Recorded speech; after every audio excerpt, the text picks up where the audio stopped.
Welcome to Coming Home, Survive and Thrive in Homeschooling. Today we start a new series, Preparing for Future Careers. Throughout the series, we'll be picking up thoughts from my previous podcasts, number 26, Reflections on University, and number 84, What Humanity Needs from Homeschoolers, as I interview interesting people who generously offer their experience and advice. Our first interview, as we begin to explore alternative paths, is with Chris MacIntosh, an asset and financial manager. I'll leave him to introduce himself. Suffice to say, his experience and contrarian perspective equip him well to give advice to those wanting to pursue a career in finance or simply gain a good education in the world of money. We talk about integrating financial intelligence from a young age, and for those looking for possible careers, how to bypass university with the potential for even greater opportunities. Chris also discusses the current challenges for the West. If you want to follow up with investment possibilities, go to capitalexploits.at. I will have the link below and the book titles he recommends. I remind you that I am available for consultation, coaching, or counselling in homeschooling matters, and please remember to like and subscribe to my channel. Thank you. And now let's hear from Chris. Thank you so much, Chris, for joining me today. Would you mind telling us a little bit about who you are and what you're doing? Sure.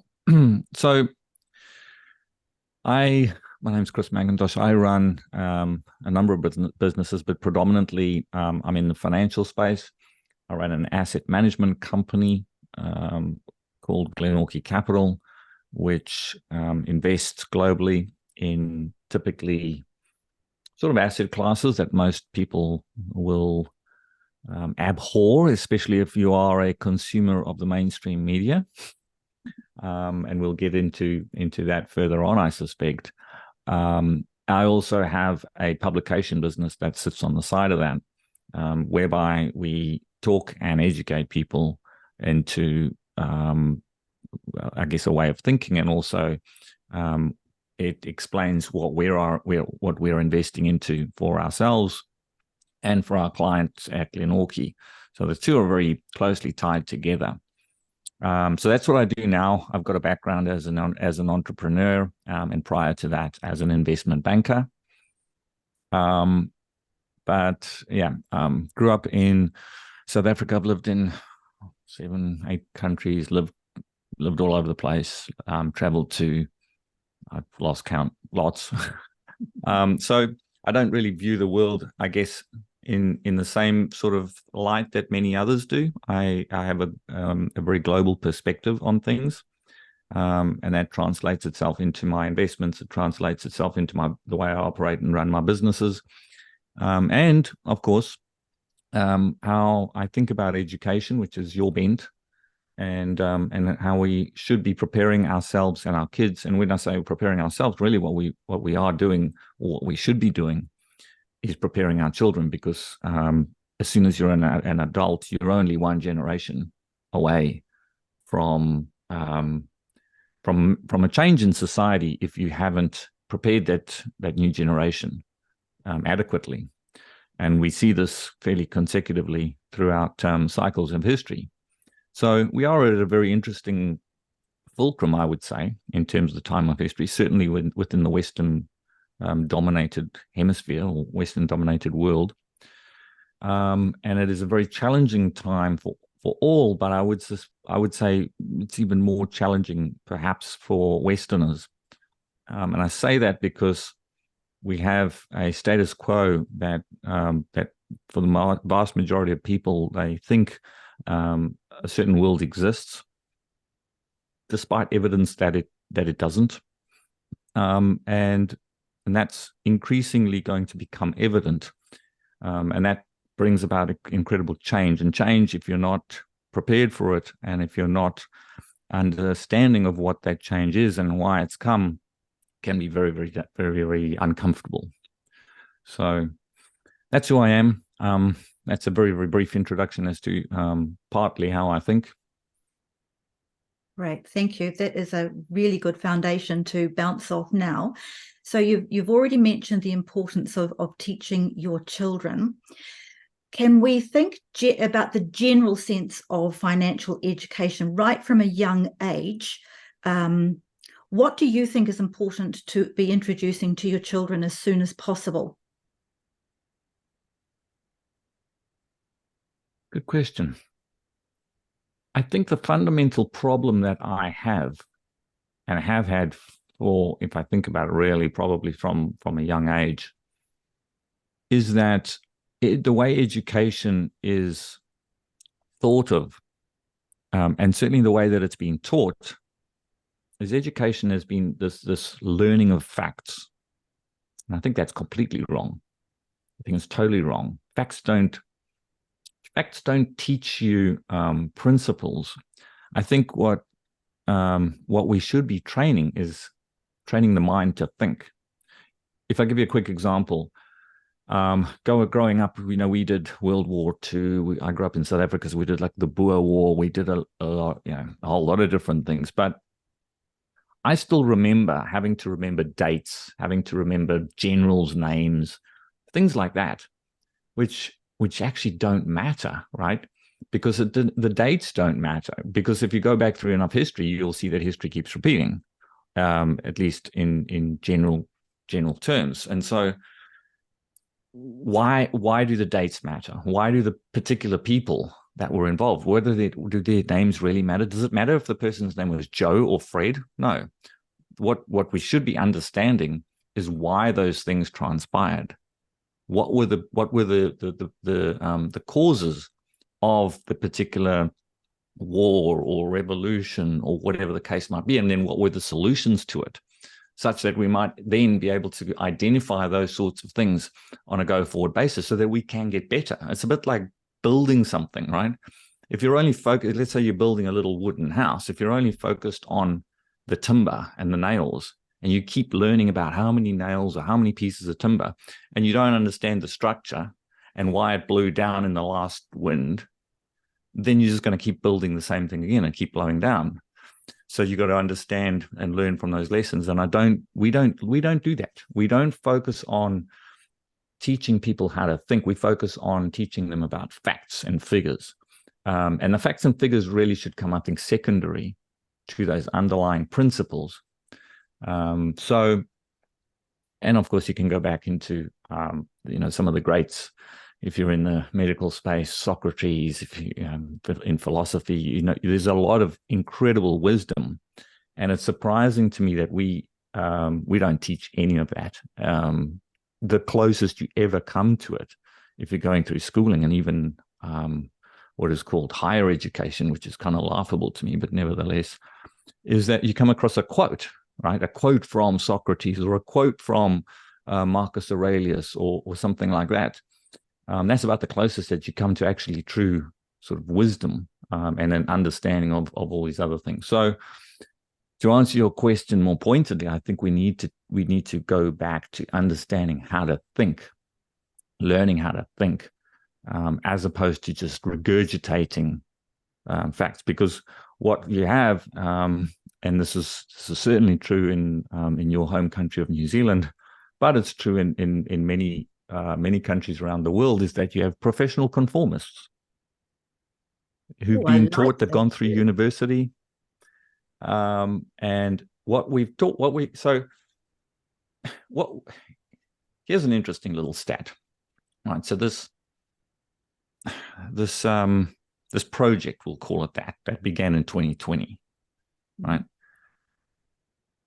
Why was it that the greatest portion, and these were studies done in the US, I suspect they're pretty much the same across most of the world, and the studies were done based on people's belief and participation in quote unquote trusting the science.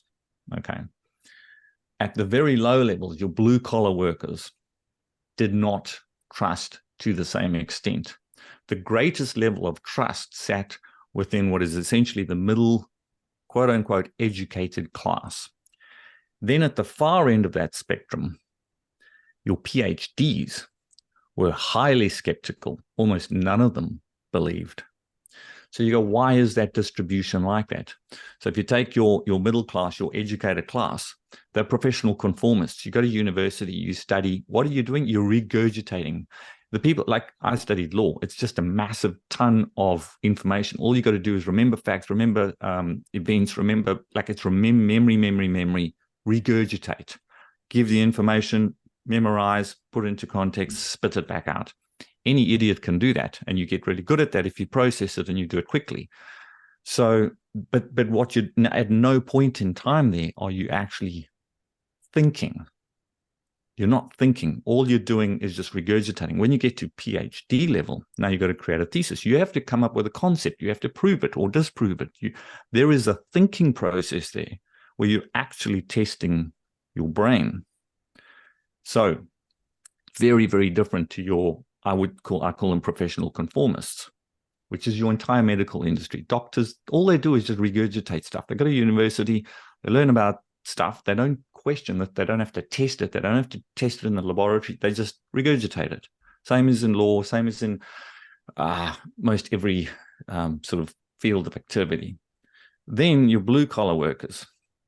In many instances, these are guys that are running little businesses. Maybe it's your plumber, maybe it's your electrician. These guys are tested on a daily basis, right? They go, oh, the law says that a contract means this. Then they go into the workplace, they try to do a contract with someone and the guy bails on them and he doesn't follow up or doesn't. So now they're conflicted. And in order to get the solution that they need, either then have to step into your professional conformist world, hire a lawyer, fix a problem, hire an accountant, fix a problem. In many instances, they don't have the capacity to do that because they're running maybe a 2-man shop or a 4-man shop or something like that. They don't have the capital or even necessarily the knowledge to go, oh, I should get it. And the law says this and I should have that. No, they got to deal with it. So they become highly skeptical. So when they do deal with people, they might be like, oh, I want a deposit before I go and do half the work or whatever the case might be. But these people on a daily basis are pressured to think and to consider that what they're being presented might not be accurate constantly, because as soon as they don't do that, at some point someone's going to mess them around and they go, oh, that's not what I thought it was, and it's going to hurt them because it's going to hurt their business. So they're mentally in a situation where they're always being tested, and that's true of any entrepreneur.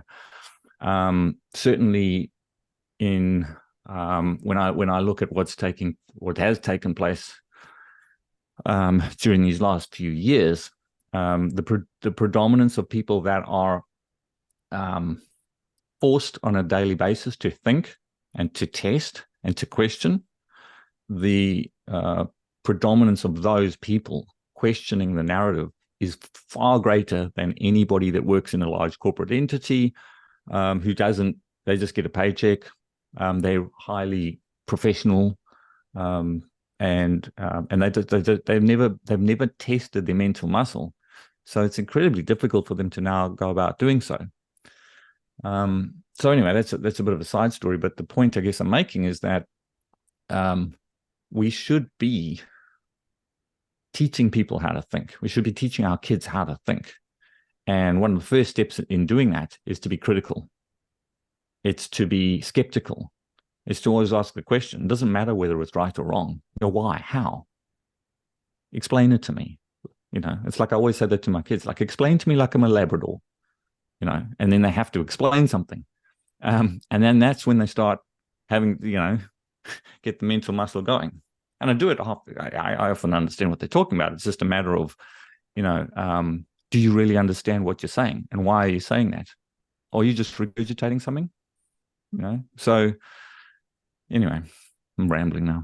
No, that's okay. So you've pretty much gone and defined what a contrarian thinker would be. Somebody who is used to critical thinking, continually asks why, and then makes decisions based on that.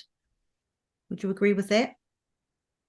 Yeah, I mean, I guess there's many facets that come to it, and you got to also be careful of, you're not contrarian for the sake of contrarian. There are the vast majority of things that you believe to be true are probably true and probably accurate. But, we are pattern recognizing animals. And so when you see something that doesn't fit a pattern, you should pay attention to that, and you should then question and dig deeper. And so that element has been used and weaponized against us, where there are obvious patterns which are evident to us, but we've been told that we need to ignore them. And again, this comes back to like that, I was talking about teaching of history. If we spent our time figuring out how it is that wars have transpired, how it is that genocides have taken place, not in terms of the people involved or the dates involved or even the geographic locales, those don't matter. What was the psychology behind it? What were the tools that were utilized in order to drive an entire populace mad? What were those things? What were the tools?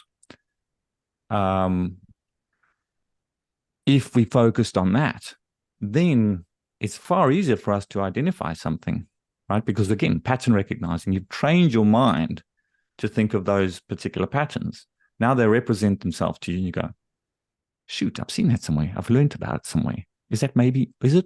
Should we, rather than, we're told to, regurgitate, we're told to leave it alone. It's not interesting. Move on. I think most homeschoolers, from my experience, tend to adopt that mindset when they're educating their children at home. And we've found that you often have to be a critical thinker to even consider that as a lifestyle.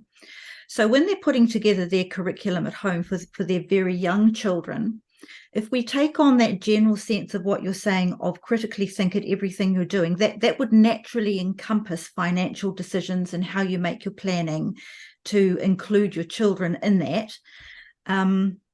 Have you got anything to say on that for younger children? So I'm talking below 10, before we start moving on to the more abstract thinking of slightly older children.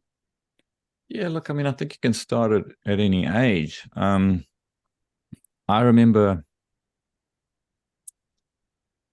when my kids, what were they? They would have been 4 and 5, I think it was. We were living in Thailand. And kids always want something, right? So they want an ice cream or they want whatever it was. And so I'd always make them work for it. Part of that's just an education thing. Like if you want something, you need to expend energy to get something, right? That's just a principle. It's like literally a law of the universe, right?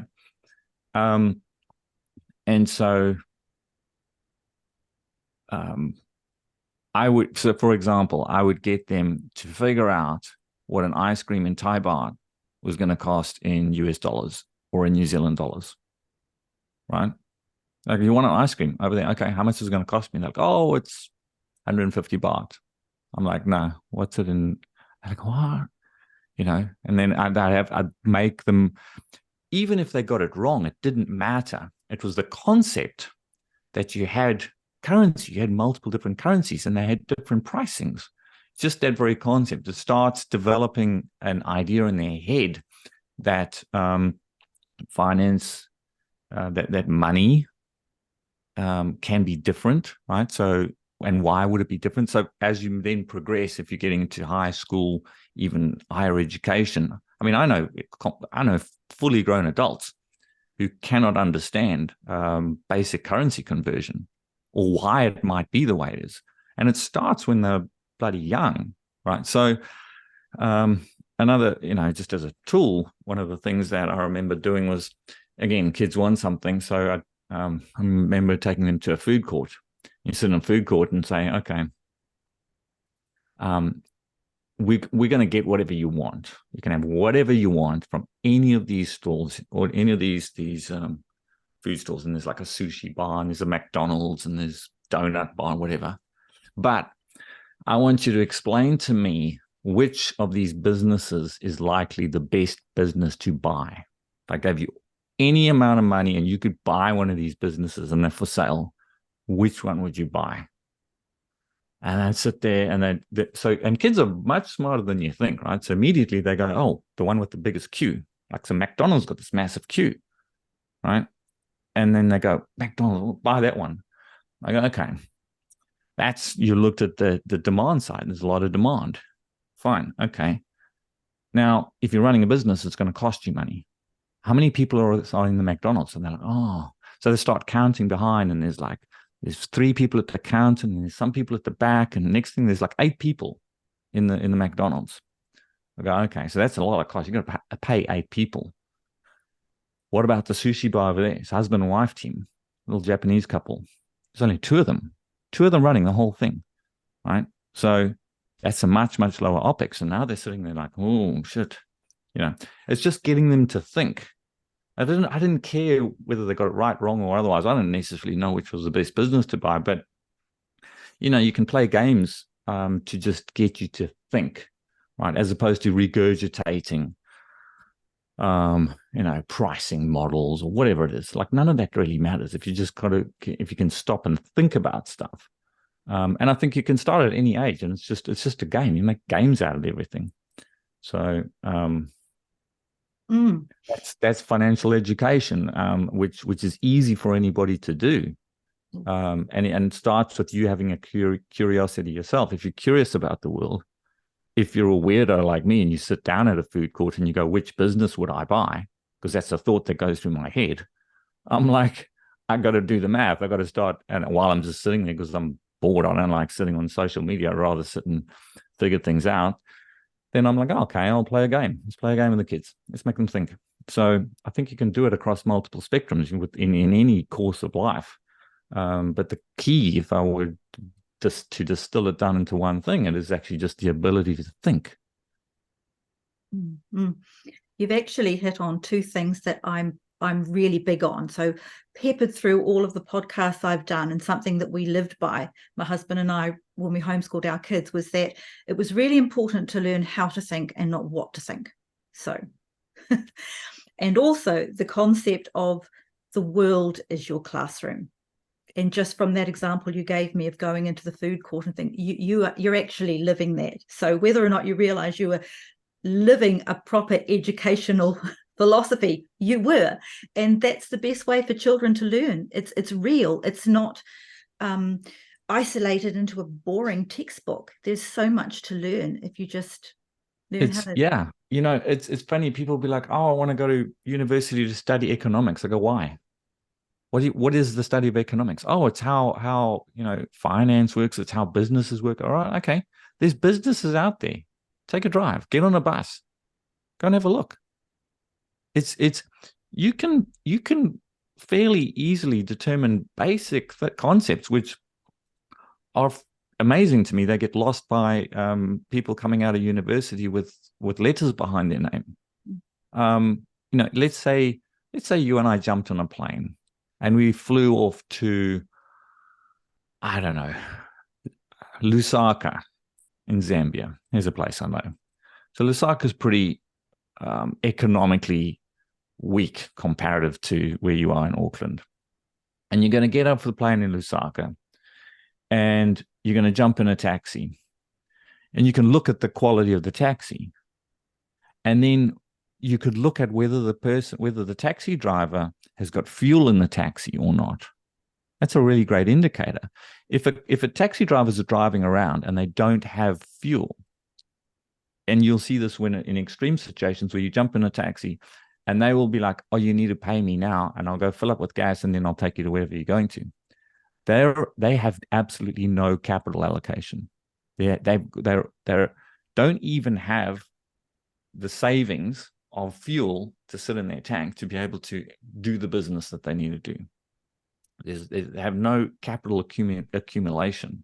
That tells you more than you would ever. You can go and read IMF reports on the country, all this garbage. All you need to do is jump out of the airport and get in a taxi, and you'll be able to, within 10 minutes, be able to determine pretty well what capital allocation in the country looks like. So that's just a matter of learning or questioning, right? So you get in the taxi, you question, why is there why have you only got a quarter of a tank? Maybe it just happens to be the case. But if you get in another taxi, if you see that as a repetitive occurrence, you know that there's something unique about that country. What is that? Why do they not have the ability to fill their tanks with gas? They're just not making enough money. Why are they not making enough money? So your brain's going pattern recognizing what's the problem. And so, there's you can then go and read the IMF reports, or you could read any other, economic reports, but you'll actually have an understanding of what they actually mean. And you'll also be able to determine where they're talking garbage, because a lot of the stuff is put out to make things look a certain way, depending upon the bias of who's actually publishing the material. And that's the problem that we've got to now, where the publishers of material are either considered to be or deemed to be valid or not, and we're told whether they're valid or not, right? So it comes out of the University of Canterbury, Dr. Michael Baker says, right? And people don't have the ability to stop and go, forget about the name, forget about whether it's university, forget about whether the person has a doctorate. What's being discussed? What is that? And so we're in a very precarious situation, largely because people don't think. We would not be in this situation at all if people had been taught how to think. Mm-hmm. We wouldn't have got you. They would have told you to put a mask on. People would have gone, why? What for? Right? And then they were going to investigate and gone, they don't work. And no, they don't work. Mm-hmm. And so the basic premise of the totalitarian overreach that is permeated like a cancer through society would never have even gained any traction if people knew how to think. Yeah, and keep asking why. Let's just apply that then to when moving into teen years now at home. And I mentioned earlier that homeschoolers have a unique privilege in that they can curate a curriculum to suit their child's needs, interests, giftings. So if the family, and more importantly, the student, know that, let's say that they want to be a financial investor, they want to be starting their own business along what you have illustrated, what would that, well, they can actually design a curriculum now to meet that need, rather than just sausage making them all the way through the typical school system onto the next sausage, which is uni, and then out the other side. We can fast track that. We can bypass this money and time sucking activity. Can you please give some advice as to what can we do with those children who know into their early teens that this is what they want to do, and the families understand this and are there to support them? What are the priorities to learn to equip them? So I got a daughter that's 17. She's asked me, what would you do, Dad? Because she's trying to figure out what to do with her life. She wants to play with horses. So she's going to figure out something in that space. But here's what I would do. If and I think you can do this in most any field. There's maybe some fields where you would need some other sort of education, so to speak. But broadly, this is what I would do. If you know what avenue you're interested in, if you know what sort of field you're interested in, I would simply go and find people that are successful within that field. I would offer my assistance. I would pay them if needed be, because you're going to pay to go to university anyway, and at university you're going to go there and learn from people who are broke. It doesn't make any sense, right? Professors don't earn any money. They're all like, not really. I mean, well, I don't know, a couple $100,000 a year for an economics professor. If you really understood economics, you wouldn't be a professor. You'd be making millions of dollars. What are you doing there? You don't know what you're doing. That's why you're there, right? And now you're teaching other people what to do. It doesn't make any sense at all to me. So I would find people who are very successful, who've proven successful, and then I would mentor under them. for a year. And if needs, like I said, if needs be, I'd pay them to do that, because that's going to be a better education than it would be. And I'd do anything and everything that I could. I would then, after that year, I would go and do exactly the same thing again, but I would do it in a foreign country with a foreign language, which would force me to learn another language, would force me to learn another culture. And I would do that 3 times. There's your 3-year degree. At the end of that 3-year time frame, you're going to have a couple of things. You're going to have learned more than anybody has ever learned at university under whatever it is, that particular avenue that you've found an interest in. But maybe not most importantly, but importantly, you're going to have built a network of people, because it's through thinking and networks that we can achieve more, right?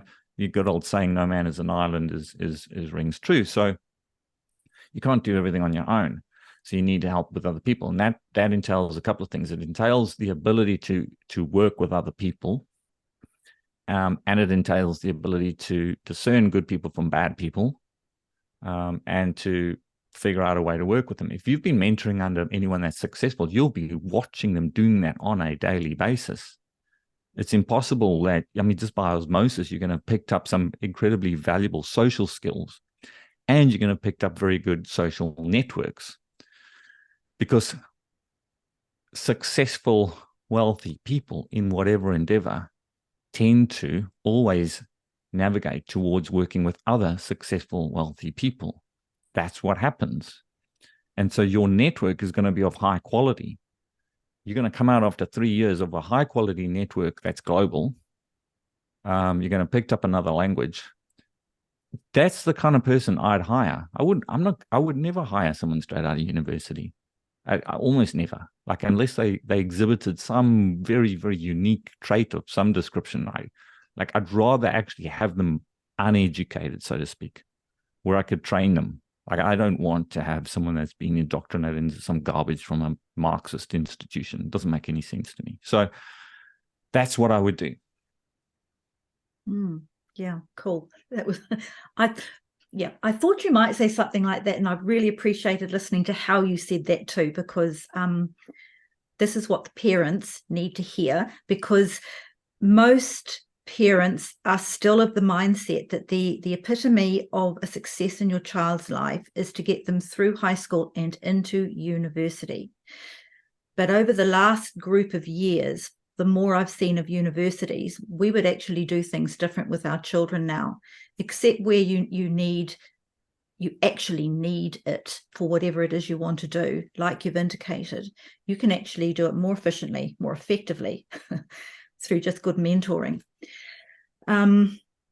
It also makes me think of, Andrew read a tweet this morning, and the woman said that there was a need for younger folk to be moving into, her example was the oil and gas industry, because some of the older ones are reaching retirement age, and they're concerned about who are they going to pass this on to, their wisdom, their experience. So there's this gap of a need for appropriately minded young ones, I think, who have been trained in what we would call, well, you identified it, the Marxist way, and they're embracing all things renewable. But there's so much wisdom and experience to be passed on. How, Chris, do we find these young ones, identify who they are, and receive the mantle that these older ones are willing to pass to them? What comments have you got? Look, I'm an ardent student of history and cycles, and that's how essentially I operate the business. I've been fortunate or successful both in terms of identifying those sorts of large trends underway and getting behind them in some shape or form. So you've identified an incredibly powerful trend there, and there's 2 facets to it. One is the supply destruction of intellect, of skills, of experience within, say, the oil and gas space. Again, from Marxist institutions, we're taught that fossil fuels are killing the world and that renewables are the answer. anybody with basically 2 fat fingers, an internet connection, some basic mathematics skills will be able to pretty quickly determine that that's complete garbage. Nevertheless, it's resulted in a dearth of capital investment into that space, and certainly in the universities. So there is a huge opportunity there. If you were coming out as a university student, you're going to get paid a whack of cash because there is nobody else. There is no one else. And, I mean, I could give you some stats and numbers on it, but basically you go back 20, 30 years ago, we're now at single digits basically coming out of universities in the Western world that are doing engineering and STEM, basically STEM, science, technology, engineering and math, and that flows into the oil and gas space as well as many others. What instead we've been educating people into is gender studies and political science and all this other garbage, which is complete garbage. Gender studies is very easy. I can educate anyone on gender studies. There's 2, male and female. That's it, right? But so we have this dearth within the Western world, but that's a bigger trend underway in itself. It's a shift of political, economic, and social wealth from the West to the East. It's happening at speed, at lightning speed. So while there's this embracing of this this idea that we're going to run the world in renewables, the hard evidence is that that is a Western phenomenon. Outside of the West, there is a certain amount of lip service that is paid to that, really just to appease, but it's not the actual facts on the ground. So what we're just seeing is that wealth being shifted, and the highest predominance of STEM, science, technology, engineering, and math, is coming out of the East, Asia, China in particular. They're educating the hell out of their students to take up that mantle. So if we're sitting here as Westerners, what do you do about it? Well, you can participate if you want to get behind that trend. And certainly if you have an interest in that and you're 17, 18 years old or whatever it is, or even older, and you want to get into it, then absolutely you can go and get yourself educated in that space. And you will, just by, again, you go and study cycles, you will have a much better probability of being employed and making a lot of money than someone that's going into political science, social studies, healthcare, any of these other, because capital always moves to where it's treated best. It's almost like a fundamental law of economics, and so we're watching that transpiring now. So from the education side of things, in the West, it's bucking that trend. It's looking at the facts, going, this doesn't make any sense. Makes no sense at all. Where is the opportunity? The people who are looking for these young ones, and the lack of them, for want of a better word, and you've identified that as a trend that's starting to happen, is there a strategic movement from them to go and find these people, or is it still more of an organic, they end up in the right place? I mean, okay, so to put it another way, can we start to, in this early stages of it, identify those young ones who do think where they need to go and start directing them or matching them up with some of these people who are about to retire, so that it can be the match and the mentoring can start to happen? How strategic are people being at the moment? Have you seen anything like that yet? Look, I'm not aware of anybody that's doing that. Not to say that's not happening. I don't know. I mean, I'm a money manager, so but it's going to happen just as a consequence of capitalism, right? So if you're running an oil and gas firm, right, and you're looking for that skill set, you're going to look around, you're going to find it wherever you're going to find it. If you land up increasingly finding that your only opportunities to continue your business mean that you've got to be hiring Eastern Europeans and Chinese and Asians, that's what you're going to do. So that's just what happens. Alternatively, you might be looking at just scaling your business down. You go, I can't do this. It's too hard. I'm going to sell it. And so these, I'm getting old. I want to retire. I'm good. I want to lie at the beach, whatever, play golf.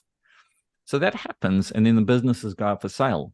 So, but who buys the businesses? This is where you're seeing this shift of capital, right? So the people that are buying the businesses are in the East.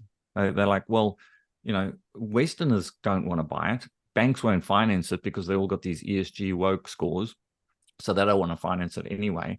Your Westerners are all coming out of the university thinking that you're going to destroy Pachamama because you've got an oil and gas company and you shouldn't be eating meat and blah, blah, blah.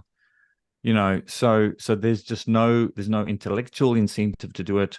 There's no political incentive, and also there's no monetary capital increasingly within the Western system because it's being sanctioned by the banking system, by politics, whether it be politics from the taxation or even legislature that's coming that has been passed with restrictions on particular avenues of business. There's many hurdles to it, so that it's like it just becomes too difficult.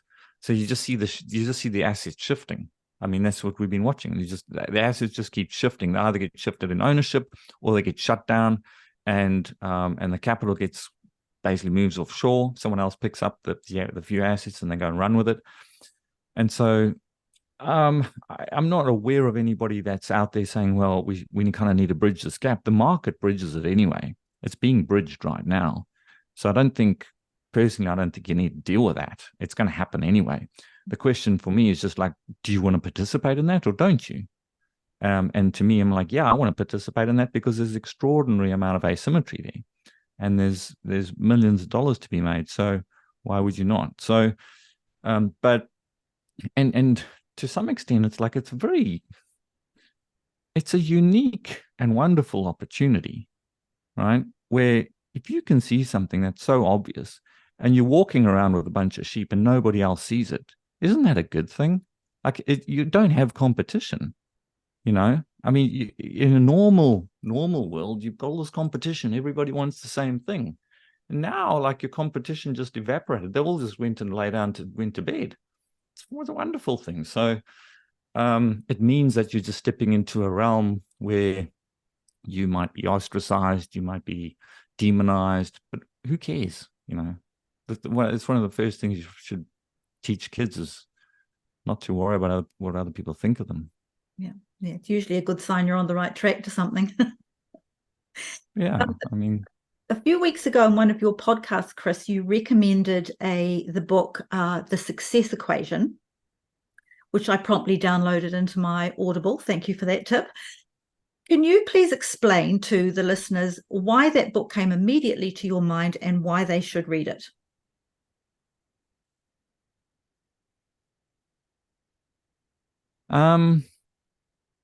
Okay. I guess it comes back to what we began this conversation with. So, I was referencing like Marcus Aurelius or Socrates in health and things. There's principles that stand the test of time, always.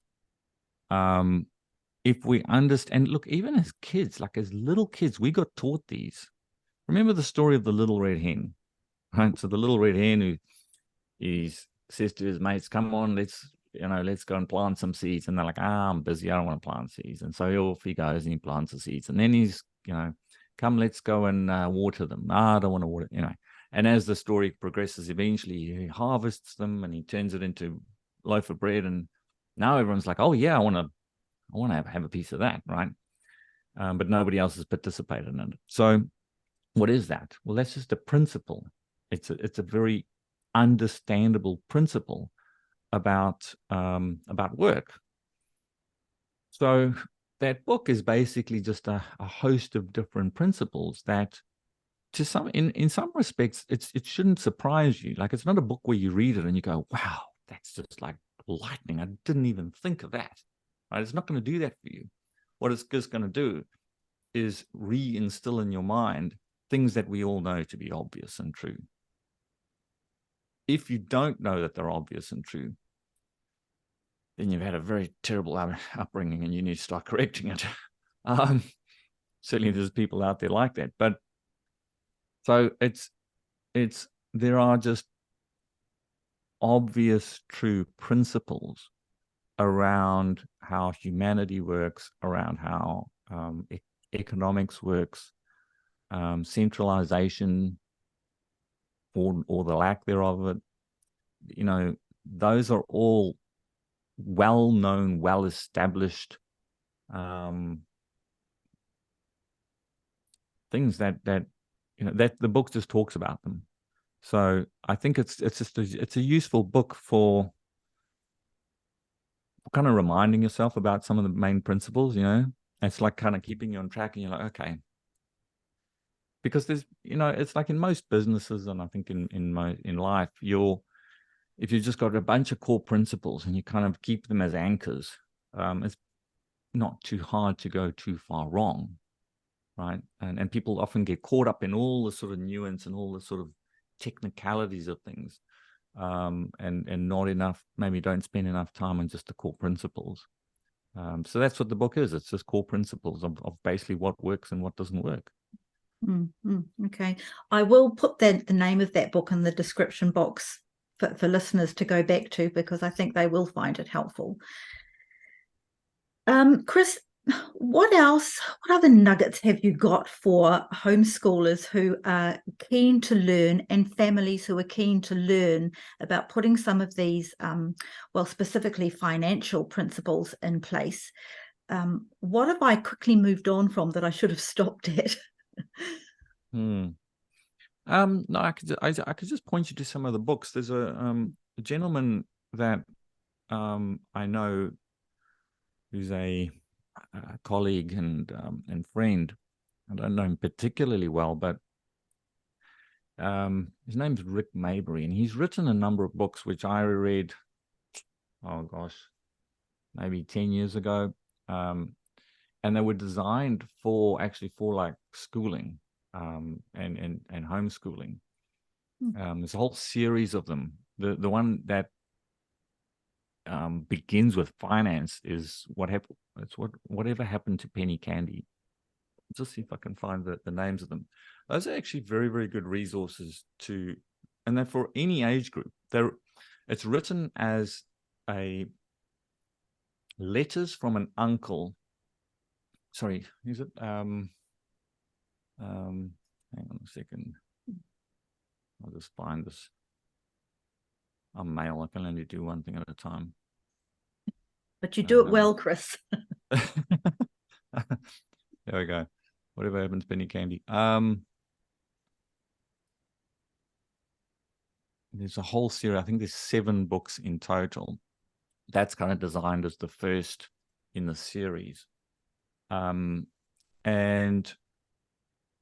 it's so it's kind of written as a questions and answers between an uncle and his nephew, I guess. And it just deals with financial concepts, business cycles, recession, inflation, investment cycles, kind of what could be deemed to be complex subjects, but it makes it very easy to understand, because it just uses real world examples. And that's a really good resource that I could point people towards, which is, so what was your specific question? It was around, I just wondered if there were any more nuggets that had occurred to you when you were thinking about the questions in advance of today that I just haven't picked up on. That's just a great resource. You can delve into stuff that's a little bit more, depending on your age group. I think anybody that's over the age of 15, or of that age group, should go out and read The Creature from Jekyll Island. That's an absolute must read if you want to understand global finance. And it's not a difficult read. Purely factual book. It will simultaneously terrify you as well as educate you. And your entire view of the world and why you're seeing the things that you see will become much clearer from that book. It's an old book. It was written a long time ago, but very, very, I couldn't recommend it more highly to anyone. So certainly if you're homeschooling, your kids are 15, I'd say if you're under 15, it might be a little bit of a tough read, but 15 and over, it's very readable. And so that's, those are some of the books or the resources I think that I would think are very, very valuable. Then you can get into, I guess, mindset and things like that. I grew up reading, what's his name? Napoleon Hill, Think and Grow Rich, stuff like that. Those are all valuable and wonderful. And they give you again, when I look at that stuff, really, Christine, it's basically just these core values. It's these core concepts. They don't go away. It doesn't matter where they could write those books 100 years ago and they're still going to be just as true then as they are today. So that's, and that's where if you get those core concepts, then you can deal with everything else. It doesn't matter what time frame you're in or whatever's being thrown at you. I think if you've got the core concepts, then you've got a foundation with which to work from. What I'm really hoping for one of the results of listening to you today, Chris, is that families are encouraged or even have the courage to continue to step outside what we've all believed is normal and to be expected, and to turn and face the dragon, if you like, as Jordan Peterson would often say, and just step towards it, and using and thinking of mentors and experienced people like yourself, know that it actually can be done, and that because of the ability, as I mentioned before, for homeschoolers to curate their own outcome for curriculum, I just see it as an amazing opportunity that kids like this can bring to the world as what is needed. There's so much waiting to be discovered and thought about and built on. Look, we are facing an economic crisis, much like that one of 1929. Only this one I think is going to be more devastating. And I'm not a doomsayer. This is just math. The conditions leading up to this one are far, far worse than they were going into 1929. But if you study that and many other historical periods, following what takes place in that scenario changes the economic landscape massively. And in that environment, there's both a survivalism that is important, as well as many other opportunities that typically come about as a consequence of that. Any students of history of that period of time can attest to this, and it's what we're seeing today is that we're seeing this largely as a Western phenomenon as well. So I think another aspect which we haven't touched on, and I think it's a valuable one, is travel. The idea that you would be rooted to a particular locale, like a vegetable, is I think it's dangerous. It's certainly unnecessary. And there will be opportunities opening up. I'm literally watching them taking place. I'm investing in a lot of them, and you're seeing an explosion of services, an explosion of opportunity in certain places, as you see massive economic pain in others. So this is not a time where I think you can just go with the status quo and go, yeah, I don't really want to play that game. It's a bit too hard. There's a real risk to that. I think you need to be awake. You need to be attentive. You need to be flexible. And if you have that ability to think and question, then you are well placed to be able to take advantage of and sidestep some of the chaos that is currently unfolding. That's just the nature of these periods of time. Again, if you go back through history, we're not living through anything that's actually that unusual. It's just that tends to happen every 100 years. And so, We go, oh, that's unusual. Our parents never had it. Their parents never had it. Fine. But in the due course of history, what we're experiencing isn't actually that unusual. But it does mean you have incredible volatility, and you have some very bad losers and some winners. And so that's not an answer. It doesn't mean you're going to have success, but you want to always be putting yourself in a situation where you have the highest probability of success. And certainly if you're following the mainstream narrative to quote unquote success, oh boy, I think you're stuffed. That sounds succinct, Chris. But I think those with, I'm just thinking of that Bible verse that says those that with ears to hear are ready to hear it, aren't they? And they will know what to do. Those that aren't will just move on. Yeah. Have I missed anything? Is there anything else you would like to impart? No, not that I can think of. No, I appreciate what you're doing. I think it's wonderful. And I have noticed that this is the positive thing. There's an increasing trend and an interest in homeschooling, in taking things into your own hands. The only thing I'd leave you with is this is just part of a general trend. What we're actually just witnessing is the collapse of the socialist Western-based system. The promises that have been made to us are unpayable. They're impossible mathematically to be able to abide by the liabilities that have been incurred, the promises made. People haven't figured that out because they don't think, because they don't question. But that is the actual reality. And the only solution to that is to be much more self-reliant. And part of that self-reliance is taking, as you are helping people do, taking initiative and removing the state from their lives and from their children's lives, such that they can educate them to actually have some success in the world going forward, and not become cattle. So my hat off to you. Thank you. That's really encouraging. I appreciate that. And Chris, I so appreciate your time today too. It's I know it's going to give people a lot to think about, and it'll be so helpful to them. Thank you so much. You're most welcome.